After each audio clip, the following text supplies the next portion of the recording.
Jõudsid kanalile Eduardi autovideod, Eduard minu nimi ja luba ma tänan sind selle ägeda nimekirja eest, mis tekkis eelmise video kommentaaride eest. Mul oli alguses mõte, et ma teen sükse umbes pooletunnise video, võtan kõik kommentaarides välja pakutud teemad ükshaaval käsile, aga see ei ole lihtsalt võimalik, sest et me saime siia peaaegu 10-kohalise nimekirja põnevatest teemadest ja ma teen neist kõigist sulle eraldi video, sest et siin on teemad, mis lihtsalt omavahel üks ühele kokku ei sobi kuidagi loogiliselt. Ja nüüd on mul sulle hea võimalus siis nimekiri ette laulda, mis on tulekul. Ja ma proovin enda poolt teha asjad nii, et sa ei peaks ootama 2 nädalat, et näha ühte videot, vaid ma proovin teha sulle video nädalas. Kui läheb kõik mega hästi, võib-olla isegi teeme 2.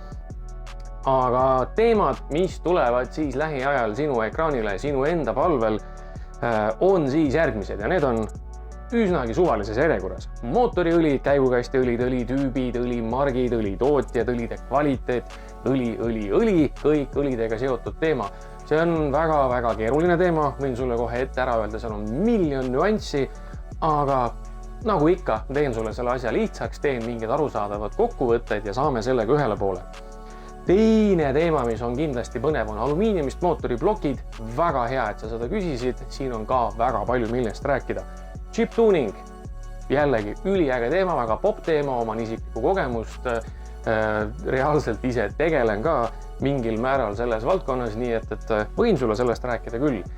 LPG, loomulikult, võtame selle teemaga lõpuks käsile, seda on juba tihti küsitud, nüüd on see ametlikult välja öeldud, jah, tuleb, räägime.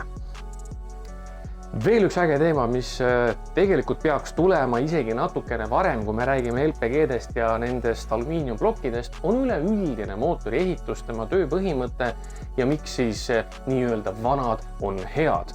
Ma räägin tihti sulle mingisugustest klapifaasidest, klapiajamitest, turbokompressoritest, aga ma jätsin ju tegelikult rääkimata mootori üleüldised põhitõed. Et see on väga hea kommentaar, väga hea märkus, lahendame selle küsimuse ära, siis ehitame teemat edasi.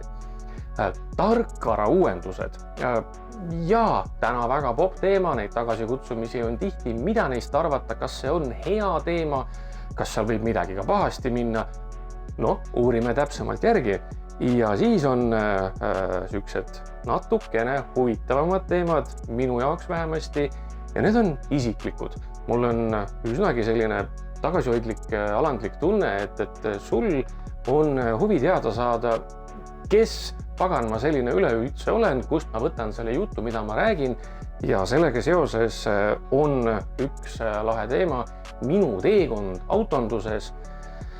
Siin ei ole midagi salajast, siin ei ole ka midagi metsikult glamuurset, aga kui see on sulle huvitav teema, miks mitte, võtame käsile ning siis jällegi natukene isiklikum valdkond, aga ka usun, et kui see sind huvitab, siis palun väga.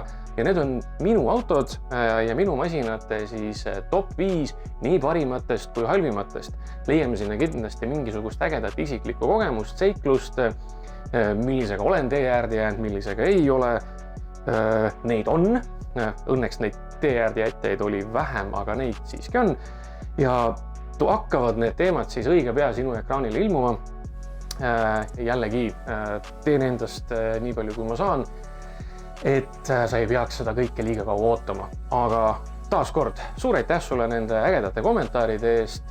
Mina hakkan nüüd tööle ning seniks kuniks, aitäh sulle ja näeme peagi!